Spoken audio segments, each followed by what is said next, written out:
이번 시간에는 포지션을 이용한 슬라이더를 만들어 보겠습니다. 마찬가지로 이전 시간에 이어서 진행을 하겠는데요. 좌우 버튼과 그리고 내비게이션 부분들도 만들어서 진행을 할 예정입니다. 자, 그러면 본격적으로 진행을 한번 해볼게요. 자, 관련된 소스를 다운 받으시고요. 스타트 경로 안에 들어가게 되면 슬라이더 언더바 프로토타입 3.html 문서가 있습니다. 해당 문서가 HTML이 완성된 그런 타입이 되겠고요. 자, 이전 시간에 만들었던 슬라이더 하위에 슬라이더 언더바 무빙이라는 움직이는 공간이 있고요. 그 다음에 양쪽에 디렉션이라는 부분이 있죠. 자, 이 부분은 좌우 버튼이 되겠고요. 그 다음에 컨트롤스 안쪽에는 지금처럼 접근성 텍스트가 들어가 있는 내비게이션이 있습니다. 자, 여기에 대한 내용들은 이전 시간에 진행됐던 내용들에서 비롯한 그런 부분이 되겠는데요. 자, 이런 부분들은 다시 한번 작성을 한번 해볼게요. 자, 그러면 슬라이더를 제작해 보겠습니다. 자, 이는 이전 시간에 말씀드린 내용처럼 포지션을 이용한 그런 기법이 되겠고요. 자, 슬라이더. 자, 이 부분은 컨테이너 영역이 되는 거고요. 그 다음에 슬라이더 하위에 슬라이더 무빙이라고 있죠. 이 부분은 움직이는 영역이 됩니다. 자, 서로 간에 부모와 자식 간의 관계가 되는 거죠. 자, 부모는 일단 포지션은 릴레이티브를 지정받게 되고요. 그 다음에 자식은 포지션이 앱솔루트를 지정받게 되는 거죠. 자, 이때에는 지금 가로 크기는 정상적으로, 자, 위드는 100% 간격을 가지고 있고요. 그 다음에 하이트는 이건 테스트 용도입니다. 자, 526 정도의 크기, 이거는 이미지 크기가 되겠고요. 자, 이건 중요한 것이 아닙니다. 사실 이는 자바스크립트에서 컨트롤되는 부분으로 이전에 말씀드린 대로 자, 자바스크립트의 용도로 만들어지는 부분이라고 보시면 되실 것 같고요. 이는 이후에 나올 강좌에서 다시 한번 언급하겠습니다. 자, 가려지는 부분은 일단 스크롤바가 나오면 안 되기 때문에 오버플로우 히든으로 가려지는 요건이 만들어지게 되고요. 자, 오버플로우 히든이 만약에 이해가 안 된다라고 하게 되면 저희가 준비한 그런 강좌에서의 그런 오버플로우 속성들 나열된 부분들이 있습니다. 그런 부분들을 참고하면 될 것 같고요. 자, 그 다음에 이제 여기에서는 지금 안에 나열되어 있는 그런 4개의 데이터가 되는 거죠. 그러니까 일단은 left는 0이고요. 그 다음에 탑은 0이 되는 거죠. 자, 그리고 width는 자, 부모에 대한 이런 크기 배율이 되기 때문에 현재 있는 크기, 슬라이더의 크기에서 이미지가 4장이 배치가 되는 그런 전체 슬라이더가 되거든요. 그러니까 400%로 배치하면 된다라는 거죠. 자, 이렇게 배치가 됐고요. 자, 이렇게 배치가 되면 일반적인 지금 배치 상황이 만들어지는데요. 자, 근데 슬라이더 무빙 안쪽에 li 요건에서는 현재 부모는 물론 UL이 되겠지만 실제적인 영역에 대한 크기는 슬라이더 언더바 무빙이 갖게 되거든요. 그러니까 여기에 규정된 크기의 4분의 1 분할 덩어리가 되기 때문에 이는 가로 크기는 25%로 규정이 됩니다. 자, 이때에는 이제 배치되는 그런 요건들이 있기 때문에 몇 가지 어떤 수정될 부분들이 필요한데요. 이전 시간에 배웠던 영역까지 한번 작성해 볼게요. 자, 플로 레프트를 작성했고요. 자, 그 다음에 width는 25%. 자, 그래서 25%가 되는 거죠. 현재 있는 슬라이더 언더바 무빙이라는 그런 요건의 4분의 1 등분이 되기 때문이죠. 자, 하이트는 일단은 잡아줄게요. 526 픽셀 전체 크기로 잡아줬고요. 자, 여기까지 잡게 되면 그러면 브라우저로 한번 보겠습니다. 영역이 어떻게 만들어지는지. 자, 보게 되면 자, 현재 있는 내용들을 보게 되면요.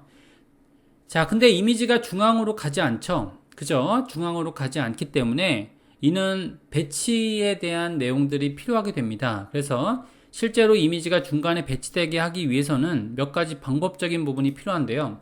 자, 여기에서 제가 안쪽에 들어간 img를 또 다른 앱솔루트로 잡을 수 있다는 거죠. 그래서 안쪽에 들어가 있는 img는 지금처럼 이렇게 배치할 수 있습니다.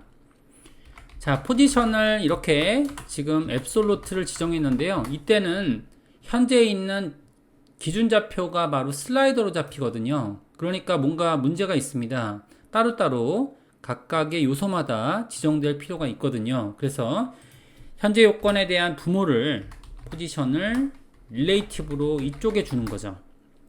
주게 되면 IMG에 대한 기준이 자, 릴레이티브로 정의가 된다라는 겁니다. 그래서 또 다른 정의가 이루어지기 때문에 자, 현재 상황은 굉장히 복잡한 상황이죠. 그래서 슬라이더 하위에 슬라이더 언더바 무빙이라는 요건은 바로 이렇게 부모와 자식 간의 관계가 되고요.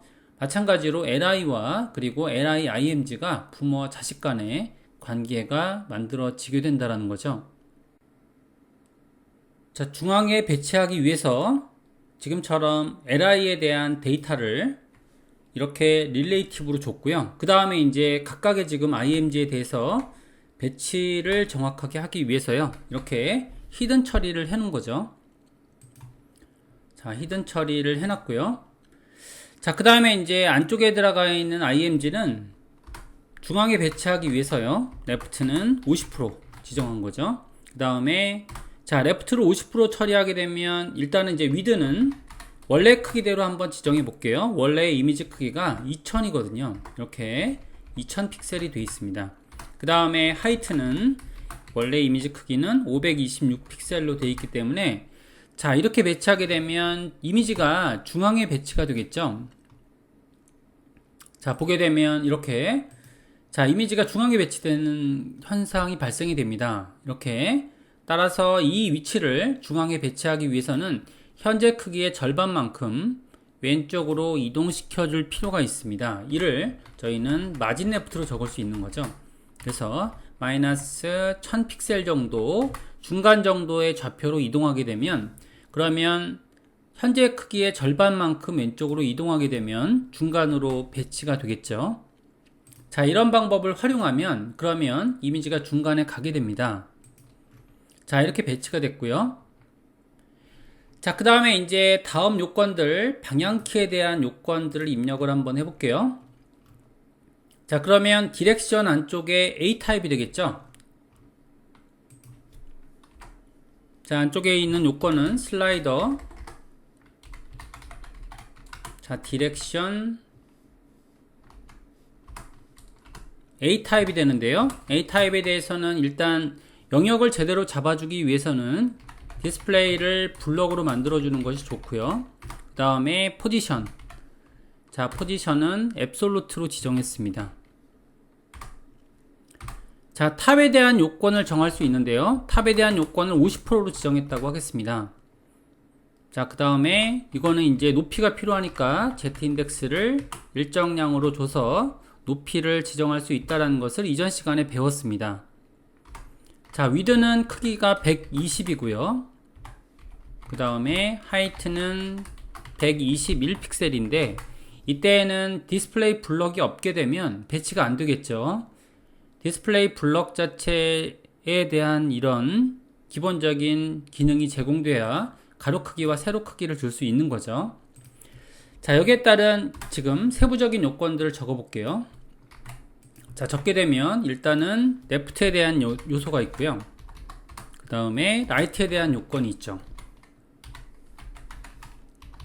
가독성을 위해서 여기에 대한 요건들의 세부 요건을 적을 때는요, 지금처럼 클래스를 언급하고 적게 되면 아무래도 이후에 가독성이 훨씬 더 좋게 되죠.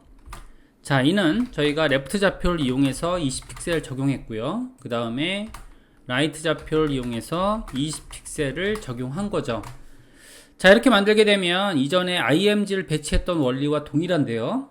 자, 아래쪽에 내려가 있는 현상이 발생이 되죠. 그러니까 현재 크기는 높이가 지금 121이거든요. 그러니까 반절만큼 위로 올린다라고 하게 되면 현재 크기의 마진 탑으로 60픽셀만큼 위로 올리면 좌우측에 이미지가 만들어지는 걸 볼 수 있는 거죠.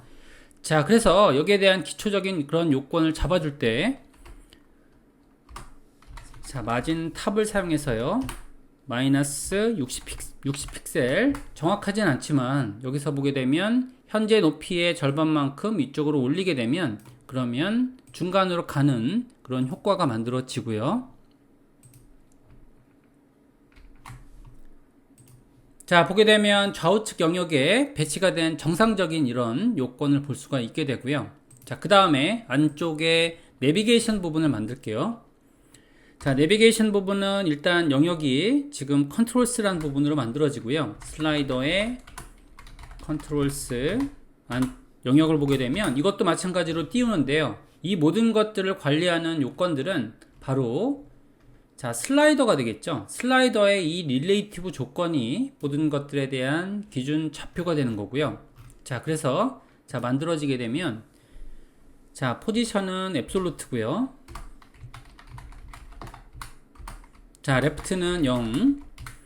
자, 그 다음에 버튼 위치로 40픽셀이 배치가 되는데, 자, 위드는 반드시 조이겠죠. 100%의 크기를 조이 되고요. 그 다음에 하이트는 14픽셀. 자, 그 다음에는 텍스트 얼라인은 센터를 적용했습니다. 자, 적용하게 되면 일단 테스트 보더를 만들어 볼게요. 자, 보더는 검은색으로 치겠습니다. 이렇게 만들면 그러면은 지금 요건들이 배치가 되겠죠. 아래쪽에 있는 요건으로 이렇게 영역이 만들어지게 되고요. 자, 마무리를 져야겠죠. 그래서 이제 LI에 대한 요건들, 자, 슬라이더에 자, 안쪽에 컨트롤스, 안쪽에 LI 요건, 이렇게 LI 요건을 만들면요. 그러면 일단은 디스플레이는 인라인 블럭이고요. 그 다음에 마진 요건도 주겠습니다. 마진은 0에 6픽셀 이렇게 지정시켰고요. 자, 그 다음에 안에 들어가 있는 A 요건을 만드는 거죠. A 요건을 만들었을 때 A 요건은 덩어리를 내야 되니까 디스플레이 블럭으로 만들어지는데요. 자, 아래쪽에 A 요건을 보게 되면 그러면 A 요건에서는 지금 자, 숫자가 써져 있죠. 그러니까 접근성을 중시해서 코딩을 할 때는 지금처럼 이미지 효과 뿐만이 아니고 내용적인 텍스트가 적용되어 있어야 됩니다. 자, 그래서 버튼을 만들 때는 빈 버튼이 아닌 텍스트 유형의 버튼을 만들 줄 알아야 되고요. 그 다음에 img를 구현할 때는 alt를 반드시 기입해야 된다는 거, 이런 것들은 굉장히 중요하죠. 자, 디스플레이 블럭을 만들었고요. 그 다음에 위드는 14픽셀, 하이트는 14픽셀로 만들었고요. 그 다음에 자, 오버플로우는 히든. 자, 히든이 여러 개 나오는데요. 각각의 요건마다 가지고 있는 특징적인 부분들이 있는데 이는 텍스트를 가리기 위한 방법입니다.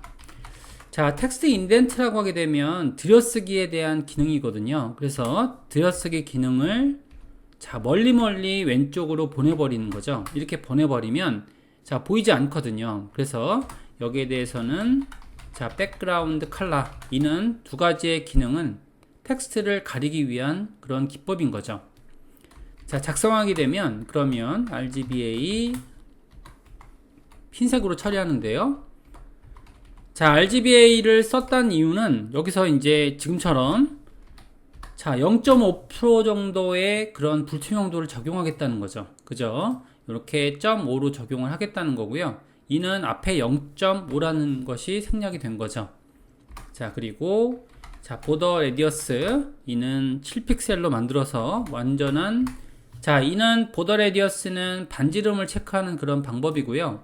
자, 그러니까 현재 크기의 완전한 반지름이 되겠죠.